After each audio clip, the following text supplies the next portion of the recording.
Right. Well, good evening, everybody. This talk was the title that was given to me by a local ecclesia was Bethsaida: Location and Events. And as we shall see, that was not a very pleasant title to be given because we don't know where it is and nothing happens there. So we'll come through that this evening. But yeah, it was my father who gave me that topic, and I will get my own back one day, I think. So yeah, where is it? Let's start with location. We can get some idea of roughly where it is. I don't know if you want to. You can by all means have a quick look at the map in the back of your Bible, but it may well look something like this, and you'll see that Bethsaida is there at the top of the Sea of Galilee, but it's got a question mark by it, which is not ideal when yes, you're meant to be talking about the location of the place. So it means house of the fisherman. So you'd expect it to be somewhere near the river or the lake, and certainly that's where it suggested it is. So it's mentioned in various places.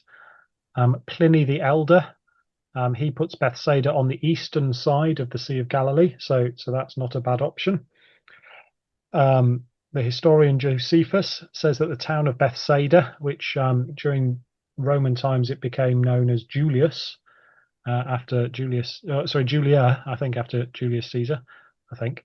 It was situated about 18 kilometers from the lake Semiconitis, which I think is slightly further north up the river, not far from the Jordan River as it passes into the middle of the Sea of Galilee. So again, that question mark doesn't look like a bad option. De Situ Terrae Sanctae, a 6th century account written by Theodosius the Archdeacon, describes Bethsaida as 6 miles from Capernaum, and we'll see in a minute where it was in terms of the old tribes and things. So a slightly different map with some proposed archaeological sites which might tie up with Bethsaida. So for a long time, that northernmost one that's labelled as Bethsaida, it's an archaeological site called Et Tel, and that one's been linked to Bethsaida for quite a long time, a couple of hundred years, I think. Interestingly, it's got loads of archaeology, it's got loads of history, but it sort of peters out in about the Roman times. So you don't get anything. You certainly don't get anything at all really after Jesus' death, more or less. And certainly some, even that would be the very latest. So the latest coins that were found there were for people who died, I think, about 40 AD. So it although a important archaeological site, it's also not next to the river, not next to the Sea of Galilee, as you would sort of expect the Bethsaida to be, the house of the fisherman to be, and it's also quite high up. So some people sort of say, well, the lake shore has changed since then, but it would have had to have been significantly raised up, and actually some other places like I think Capernaum would have been flooded if that was the case. So the one off on the eastern side up in the mountains, I don't think many people are particularly fond of that as a site.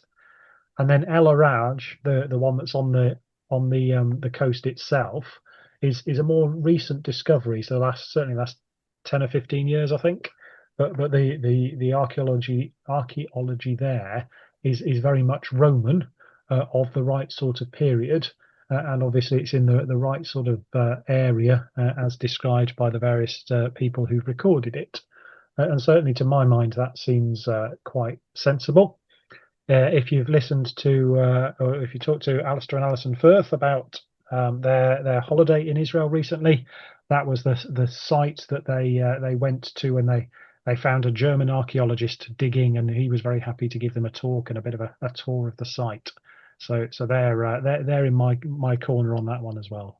So yeah, that's certainly if it's not there, it must be somewhere very similar to that sort of location. That's a modern map, so it sort of shows you where the roads are. It's in a nature reserve by the looks of it, or not far from a nature reserve. I think technically that's probably the Golan Heights, isn't it? So that's a disputed territory technically, but that's where it is. And I was quite taken by that photo. So I think this is taken from that El Araj site, so that newish archaeology site. And you can sort of see across the lake to Tiberias and Magdala and Capernaum. So when we hear about crowds crossing from one side to the other, or crowds going round from one side to the other, well, that's the sort of thing you could see. I think, if there was a big crowd, you probably could see it across the lake, couldn't you? And yeah, that that sort of ties up with some of the things we hear about Bethsaida. This is the border of the land, and I will take you to Joshua 13, if I can. So Capernaum is only mentioned in the New Testament; it isn't mentioned in the Old Testament at all. But we have some idea of where it was. So Joshua 13. In fact, if I just pop onto the next map, you'll see the kingdom of Geshur. I think this isn't an English picture, is it? But the kingdom of Geshur, just around the Sea of Galilee there, and that sort of area, and then Bashan is sort of surrounding that. So these are all on that eastern side of the River Jordan. And so yeah, if we come to Joshua 13 verse 1, now Joshua was old, advanced in years, and the Lord said to him, "You are old, advanced in years, and there remains very much land yet to be possessed. This is the land that yet remains, all the territory of the Philistines and all that of the Geshurites." So you'll notice that Naphtali sort of stops just before the. I'm going to flick to the next one again. There we go. So the kingdom of Geshur, all that side of the Jordan, and Naphtali sort of stops right there, doesn't it? And so let's go down to verse 13.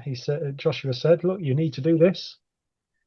Verse 13, "Nevertheless, the children of Israel did not drive out the Geshurites or the Maacathites, but the Geshurites and the Maacathites dwell among the Israelites until this day." And the Geshurites are mentioned a few times during particularly David's time, but some of the kings as well, and they are a bit of a trouble to them. And yeah, they were in that area where Bethsaida is. And yeah, you can see that. I wonder whether actually that marking for Naphtali is slightly optimistic. My feeling is probably they stopped right at the border, right at the river, was, I think, where the border ended up being. We also, if we while we're thinking about this, if we turn on to 2 Samuel, and I might get rid of the map now. There we go. If we turn on to 2 Samuel chapter 3.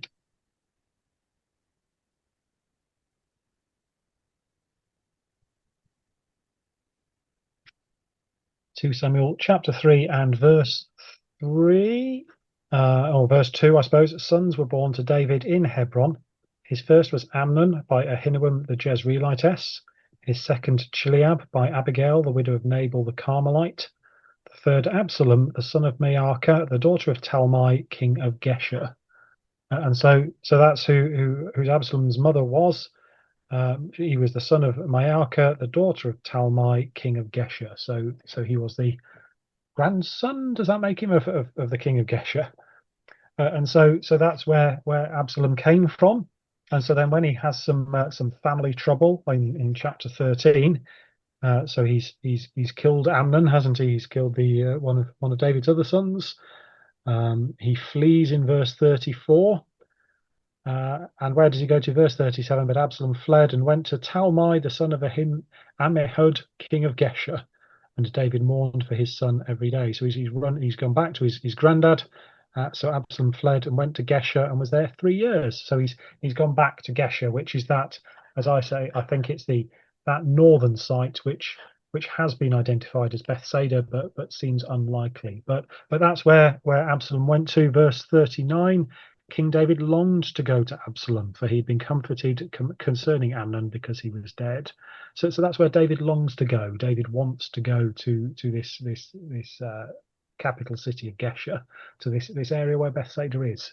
And we learn nothing from it, but just in terms of putting images in your mind, that's where David wanted to go to find his son.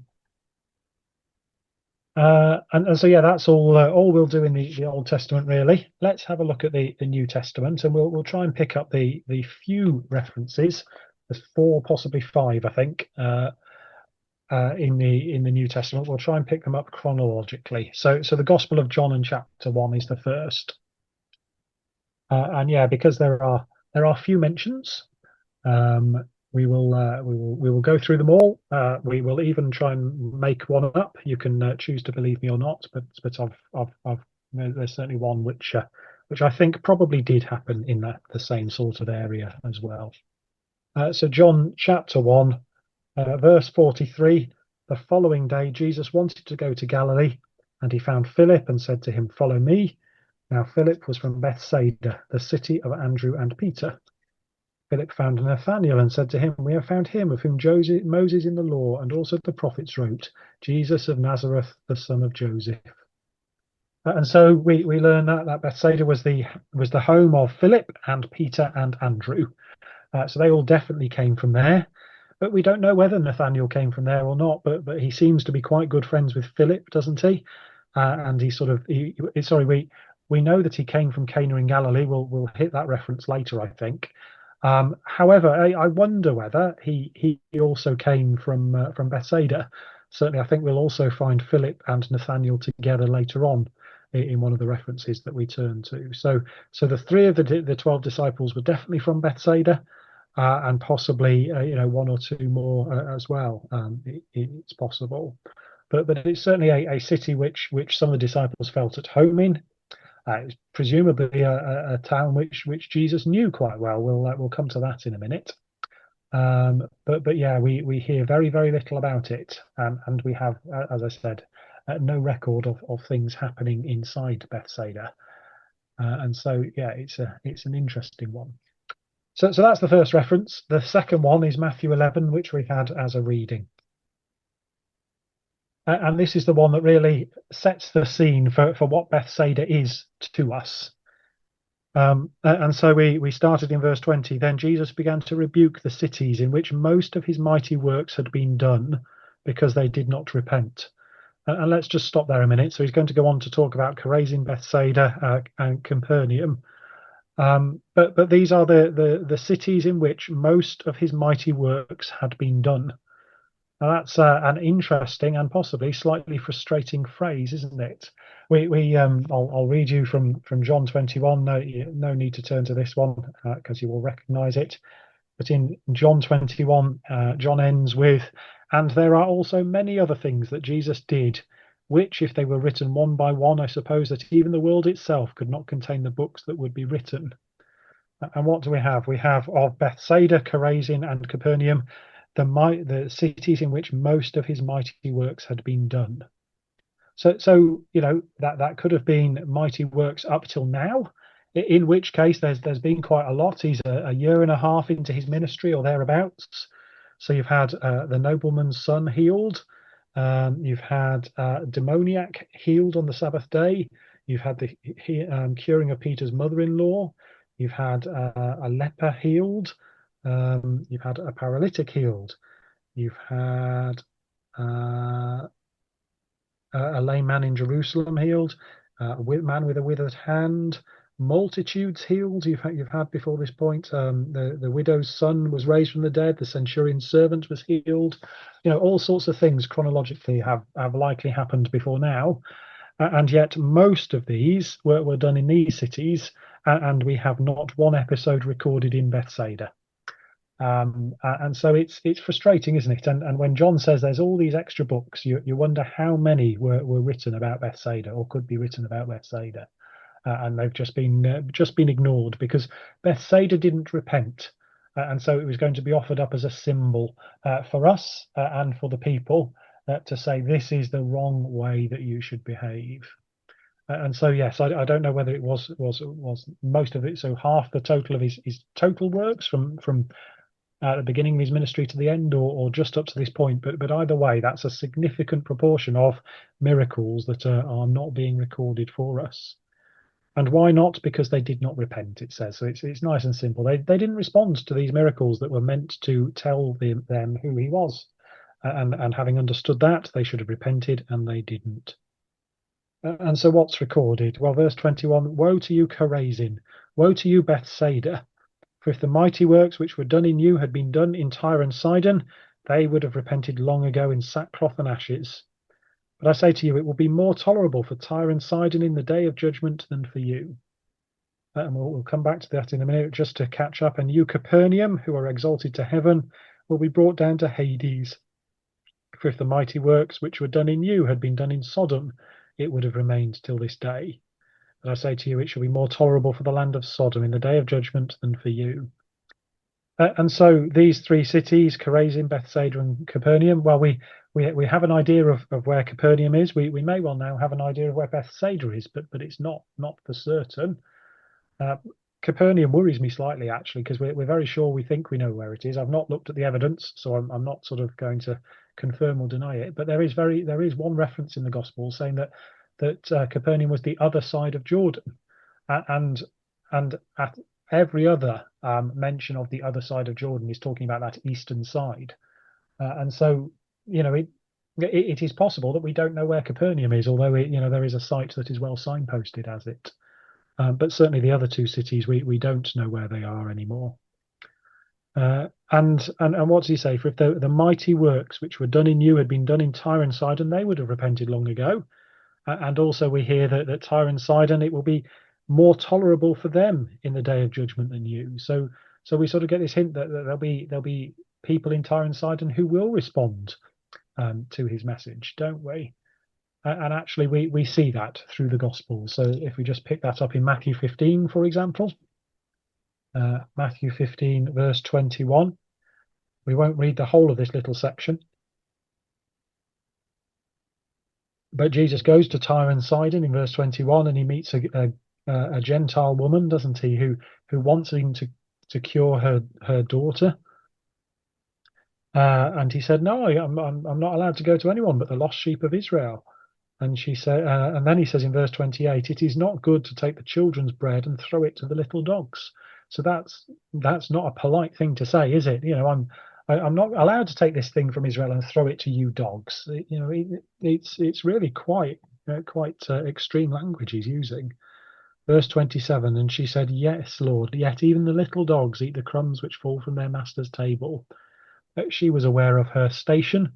She was aware that she was a sinner, and she was willing to accept Jesus's judgment. So then, verse 28, Jesus answered and said to her, O woman, great is your faith. Let it be to you as you desire. And her daughter was healed from that very hour. And so he goes to Tyre and Sidon, and a Gentile woman comes and shows far more faith than many in Israel, and certainly than any in Bethsaida. We can go to Mark chapter 3 as well, and while we're thinking about this idea. Mark chapter 3 and verse 7, Jesus withdrew with his disciples to the sea, and a great multitude from Galilee followed him, and from Judea and Jerusalem and Idumea and beyond the Jordan, and those from Tyre and Sidon, a great multitude, when they heard how many things he was doing, came to him. So people are responding to him from Galilee, but not from Bethsaida. But from Tyre and Sidon are responding and coming to him. So they're responding to his miracles where Bethsaida didn't. And actually, if we go to Acts 21, we see that it didn't stop there. So Acts 21 and verse 3, so that's Paul coming back from his journey. When we had sighted Cyprus, we passed it on the left, sailed to Syria, and landed at Tyre. For there the ship was to unload her cargo. And finding disciples, we stayed there 7 days. They told Paul through the Spirit not to go up to Jerusalem. So ultimately there was an ecclesia there in Tyre. And yes, far better than Bethsaida had managed, hadn't it? Wasn't it? And yeah, that it's very specific that Jesus says, it will be better for them in the day of judgment. Well, yes, it will, because people there repented. People there would follow Jesus. And yes, they responded when Bethsaida didn't. And we know, of course, that there are prophecies in the Old Testament about Gentiles responding to Jesus and responding to his message. Well, some of the first disciple Gentiles responding are in John chapter 12, and just come with me there as well. So John chapter 12 and verse 20. Now there were certain Greeks among those who came up to worship at the feast. They came to Philip, who was from Bethsaida of Galilee, and asked him, saying, Sir, we wish to see Jesus. Philip came and told Andrew, and in turn Andrew and Philip told Jesus. And so you've got these Gentiles who've come up and said, we want to see Jesus. And they've come to Philip, who, and the gospel tells us he was from Bethsaida of Galilee. It reminds us at this point. And who does Philip go to? Well, Peter and Andrew, who were he goes to Andrew, who was also from Bethsaida, and Andrew and Philip go to Jesus. So I don't know, I can't prove it, but I wonder whether these Gentiles recognised Philip. Said, look, you remember us, Philip? You know who we are. We were we bought your fish from you, or whatever his job was. And Philip goes to Andrew and said, do you remember these guys from Bethsaida? Well, they want to see Jesus. Well, shall we do it? And yes, they do. They take him to see Jesus. And so I don't know, but I wonder whether the first Gentiles to respond, or some of the first Gentiles to respond, were from Bethsaida, whereas the Jews had turned their back on him. And yeah, it certainly is interesting, if not provable. And so that's that section then. So we learn that Bethsaida, nothing was going to happen there, but from then on. And so you might have a couple of events that happen in Bethsaida in your mind now. The first one might be the feeding of the 5,000, which is certainly chronologically the next time that we hear of Bethsaida. And Bethsaida is mentioned as the feeding of the 5,000 happening near Bethsaida. But when you have that in mind, and you have in mind this curse that Jesus has just put on it, it puts some ideas of the feeding of the 5,000. It puts a slightly different spin on some of them. And we'll get there in a moment. I'm just going to stop at Mark chapter 6, verse 1, because although Jesus has cursed these three cities in the area, Mark 6, verse 1, then he went out from there and came to his own country. And that is him coming back to the area of Galilee, and his disciples followed him. And so that's him coming back to into the area, and he's about to feed the 5,000. But to him, it's coming home. So although he has cursed these cities, these villages, he still considers this area to be his home, and where he comes back to, and he feels safe, I guess. And so he's going to feed 5,000 people in Bethsaida. And I suppose the question came to my mind, okay, so if he's feeding 5,000 people there, where are they coming from? Because they can't be coming from Bethsaida or Chorazin or Capernaum, can they? I suppose is what I thought. He's just cursed them for their lack of response. Well, where do these 5,000 people come from? And of course, the gospel is entirely consistent in its message. So if we turn to John chapter 6, we've got where John records the feeding of the 5,000. It says, after these things, chapter 6, verse 1, after these things, Jesus went over the Sea of Galilee, which is the Sea of Tiberias. Then a great multitude followed him, because they saw his signs which he performed on those who were diseased. And Jesus went up on the mountain, and there he sat with his disciples. Now the Passover, a feast of the Jews, was near. And so he comes to this area. We'll learn, I forget where it is, but we will. The crowd aren't coming from Bethsaida. It says they followed him from the other side of the lake. So we saw that photo of across the lake. That's where they followed him from. And so this group of people are not local. And as I say, that makes sense, doesn't it? That he's cursed this place.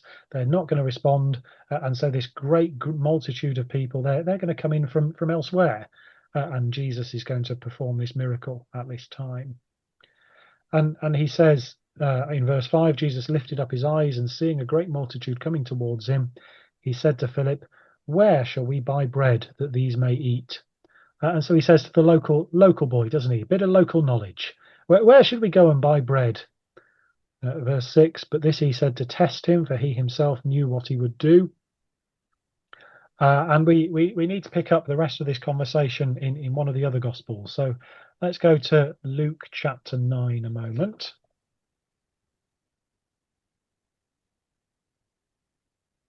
Luke chapter 9 and verse 10. And the apostles, when they had returned, told him all that they had done, and he took them and went aside privately into a deserted place belonging to the city called Bethsaida. So just the proof that we are in this area. So it's a deserted place belonging to Bethsaida. Verse 11, the multitudes come.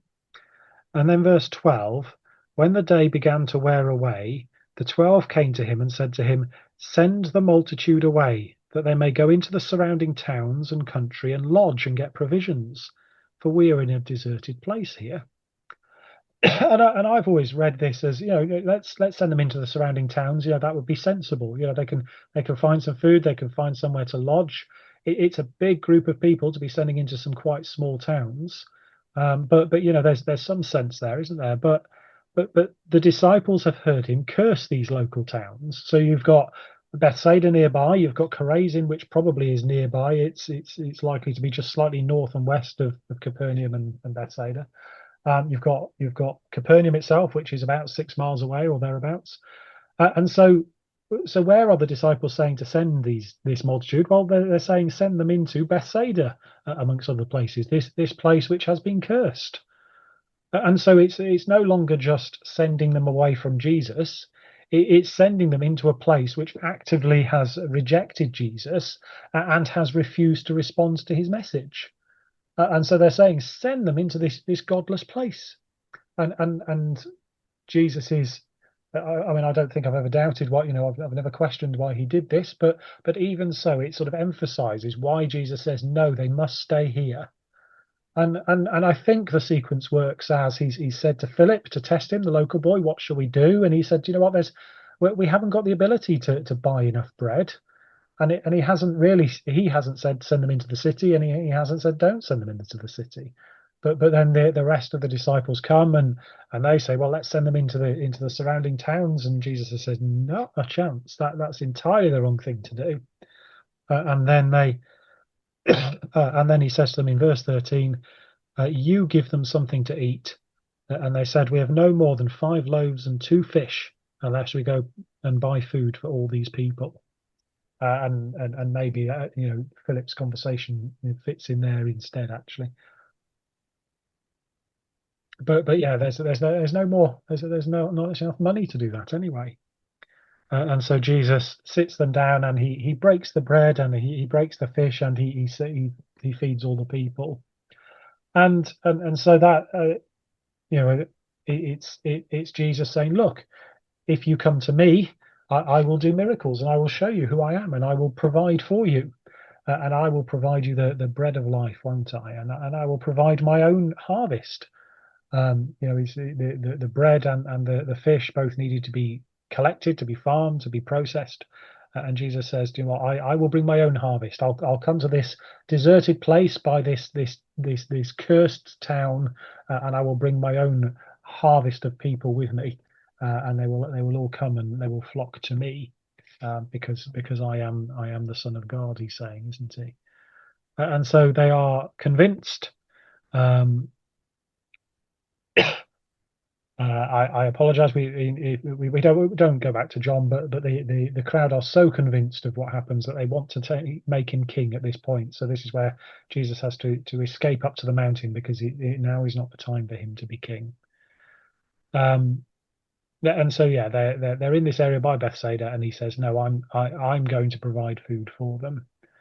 And of course, there are some other ideas that we can think about. There's certainly the new harvest was about to start, so it's the Feast of Passover. So the Feast of First Fruits was coming up, and so this bread was made of the last of the old harvest, and just before the new harvest started. And Jesus wasn't going to create something entirely new. He wasn't there to bring in an entirely new message from God. He was going to expand on the old one and help it be understood. And so he was able to break this apart and share it out, and it was enough to satisfy everybody, as he showed them what the new covenant was going to be. Jesus had been tempted to make bread from stones, hadn't he, in the wilderness during his 40 days in the wilderness. He was tempted to produce entirely new bread from stones, but that was not what God wanted. He wanted him to expand on the old, didn't he? And the fragments are collected up, and it's very much of the same description as the manna being collected, isn't it? But the manna, if excess was collected, it went off. But whereas this bread was worth saving because it was going to be useful in the future. It was going to be the bread that would be shared with everybody from then on, wasn't it? And from here, if we turn to Matthew chapter 14, Jesus sends his disciples across the lake again. And so if we put together the accounts, the people they're so convinced they want to make him king. He sends his disciples out of the way and he goes up to a mountain for some hours, and a storm comes, doesn't it? And so verse 21 is the end of the feeding of the 5,000 in Matthew 14. Verse 22, immediately Jesus made his disciples get into the boat and go before him to the other side. Verse 25, verse 24, the boat was now in the middle of the sea, tossed by the waves, the wind was contrary. Now in the fourth watch of the night, Jesus went to them walking on the sea. And this is the occasion, so we have it in verse 28. Peter answered him and said, Lord, if it is you, command me to come to you on the water. And so Peter has previously been in a boat on the sea with Jesus in the boat. And at that point, it sounds from the narrative like the disciples just wanted to be on the shore. And so Jesus was asleep and they just wanted to be across the lake where they would be safe on the shore. And it turned out that actually they were safer in the boat because Jesus calmed the storm. And so this time they're in a boat in the storm and Jesus isn't there, but then they see Jesus. So Peter's learned his lesson. He wants to be with Jesus. And so he steps out onto the water. And I've no idea how that happened physically. I've no idea what that felt like, but Peter stepped out onto the water and he walked. But he became afraid, it says. So verse 30, when he saw that the wind was boisterous, he was afraid and beginning to sink, he cried out, saying, Lord, save me. He was scared he was going to die. He was scared he was going to drown. And so Jesus put out his hand and pulled him up and saved him, didn't he? And then they took him back to the boat. And so Peter, this also was done near Bethsaida. He was crying out to Jesus. This is again part of this narrative that we have of Bethsaida, and we'll expand on that in a moment or two. In fact, where are we? Let's go to John 21. So this is the tenuous one. So John 21. Did this happen near Bethsaida? So the disciples. So after Jesus' death and resurrection, verse 20. So chapter 21, verse 1. After these things, Jesus showed himself again to the disciples at the Sea of Tiberias, and in this way he showed himself. Simon Peter, Thomas called the twin, Nathanael of Cana in Galilee, the sons of Zebedee, and two others of his disciples were there. So John says, look, they've gone back to Galilee. Simon Peter's gone home, it sounds like. Now that could have been Capernaum, but equally I wonder whether it was Bethsaida, because we'll see some other things that are linked with these stories from Bethsaida in a moment. But they go fishing. And they catch nothing, and they see a man on the shore, don't they? Verse 4, when morning had now come, Jesus stood on the shore, yet the disciples did not know that it was Jesus. And Jesus said to them, Children, have you any food? They answered him, No. And he said to them, Cast the net on the right side of the boat, and you will find some. And that's it just sounds ridiculous, doesn't it? If you've been fishing on the left-hand side of the boat, there's no wall underneath. You'd have at least caught something if there was this great shoal. But sure enough, miraculously, they do what they're told, and they catch this multitude of fish. Verse 7, therefore that disciple whom Jesus loved said to Peter, It is the Lord. Now when Simon Peter heard that it was the Lord, he put on his outer garment, for he had removed it, and plunged into the sea. And so Peter is the third time he's on this lake, and the third time he sees Jesus. And this time he's not scared at all, is he? And he's not scared of drowning, because he doesn't cast off a coat. He doesn't jump in without his coat. He puts on his coat. He's willing to be dragged down under the sea, isn't he? He's not scared because he understands that with Jesus he is safe. And so this time he puts on his coat and he leaps into the water. And interestingly, it sort of sounds like verse 8, then the other disciples came in the little boat, for they were not far from land, but about 200 cubits, dragging the net with fish. And as soon as they come there to land, they saw a fire of coals there, and fish laid on it, and bread. And I'll pause there for a moment because we've just had the miracle of the feeding of the 5,000, where bread and fish. Well, look what they've got. They've got bread and fish again at what I suspect was the same place. Jesus said to them, "Bring some of the fish which you've just caught." Simon Peter went up and dragged the net to land. So, and those words are, he's coming up. So it sounds like the other disciples have beaten him to the shore, but Simon Peter has shown that he's no longer scared. And then that follows on into Jesus. Jesus restores Peter is the title in my Bible, but he says to him 3 times, "Feed my sheep," doesn't he? And then in verse 18, he gives him this little parable of, this is how you're going to die.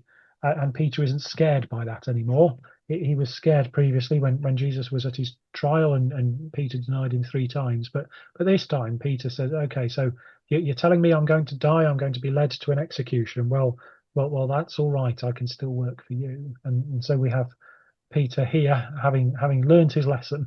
And as I say, I think to my mind, it fits in quite nicely with the other things we see in the area of Bethsaida. Right, one final one then. So one final mention of Bethsaida in Mark chapter 8.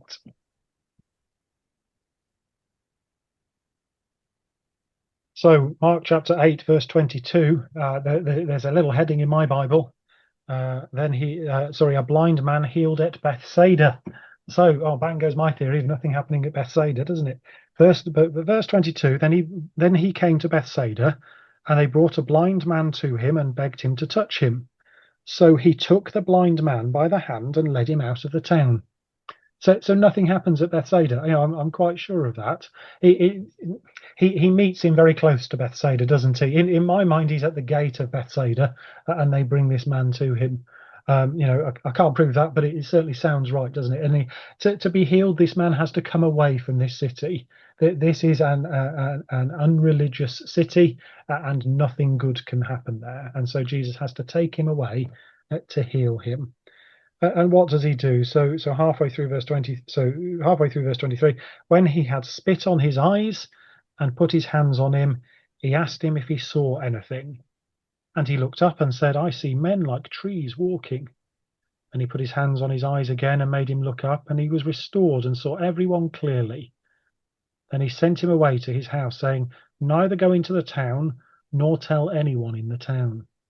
So it sounds to me like this man is not from Bethsaida, is the other thing that I pick up here. So he sends him to his house, but don't go into the town, he says. So you've been in there, and I can't heal you there, so I've brought you here. So you go home now, and don't tell anyone in the town. They've had their chance, is what he says, isn't it? And so yes, this man is healed, and he's healed in a slightly odd way, isn't he? And I'm sure we've all thought about this before. He spits on him, so that's an act of contempt. That's not a pleasant thing for this man to have done to him. And he seems to be showing the way it takes 2 attempts. It seems to be showing a few things, doesn't it? You've got the image of the Old Testament being a type and shadow of what was to come. And actually in the New Testament, then that's explained clearly. So you've got those 2 stages of healing. You've got people's response to Jesus, haven't you? So if we go on into verse 27, now Jesus and his disciples went out to the towns of Caesarea Philippi, and on the road he asked his disciples, saying to them, "Who do men say that I am?" So they answered, "John the Baptist, but some say Elijah, and others one of the prophets." He said to them, "But who do you say that I am?" Peter answered and said to him, "You are the Christ." And he warned them that they should tell no one about him. And so you've got these 2 stages. Look, most people think you're one of the prophets, but some of them, and Simon Peter in particular at this point, they understood who he was. They'd got this second healing, they'd got this second level of sight, and so yes, it's this idea, and I suppose also it's the nation itself that they saw Jesus, but they didn't understand who he was. But then when he comes again, they will see him and understand who he is. But actually, let's just go back to Matthew chapter 11, to that reference where he curses the city. Because we read through to the end of the chapter deliberately. So Jesus has just cursed them, ending in verse 24. Verse 25, at that time, so Jesus has just done this curse, it's directly linked. At that time, Jesus answered and said, I thank you, Father, Lord of heaven and earth, that you have hidden these things from the wise and prudent and have revealed them to babes. So you've got this idea of hiding and of revealing, haven't you? That some things will be hidden from some and it will be revealed to others. Verse 26, even so, Father, for so it seemed good in your sight. And so he's talking about sight here and things being clear. Verse 27, all things have been delivered to me by my Father, but no one knows the Son except the Father, nor does anyone know the Father except the Son and the one to whom the Son wills to reveal him. And so he says, look, this is what I can do. I can reveal in complete clarity what's going to happen. You can have an idea of what God is from the Old Testament, from the law of Moses. You from what you know already, you can have a vague idea, but it's like men are like trees walking, whereas I can reveal it to you. So in your sight, God, I can reveal everything, and Jesus shows this by his two-stage miracle of clear of healing. And verse 28, come to me, all you who labor and are heavy laden, and I will give you rest. And we've got crowds coming to Jesus, haven't we? And we've got the fishermen who've been toiling all night, who come up, and Jesus has breakfast ready for them. He has bread and fish on the fire already, doesn't he? And we have Peter being saved as well from the storm. He was given rest in his mind, wasn't he? Verse 29, take my yoke upon you and learn from me, for I am gentle and lowly in heart, and you will find rest for your souls. For my yoke is easy and my burden is light.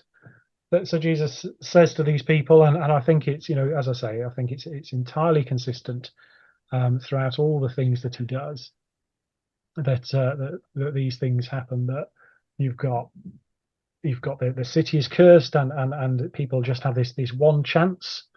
And I think certainly that's a message we can take, can't we? That we have to respond while we have the opportunity, because Jesus says that there is an opportunity that will finish. And from that point on, Bethsaida's time is up, and nothing good can happen in Bethsaida, and it will be lost from history, and the people will be lost as well. Is what he says, doesn't it?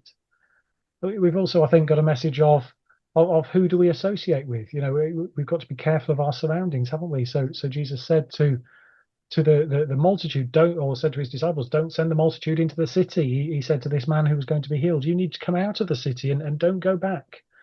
We've got to be careful of our surroundings.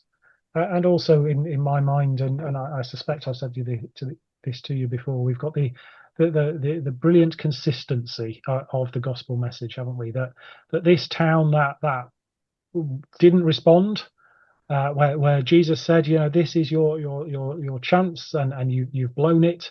Well, nothing else happens in that town, and very specifically, we even if we now we've realised that the people couldn't go into the towns, that this man had to come out of the town. It's entirely consistent as well, and so it just builds up that faith that we can have in the Bible message. And so, thank you very much for listening. I apologise, I've gone on for far too long about far too few references.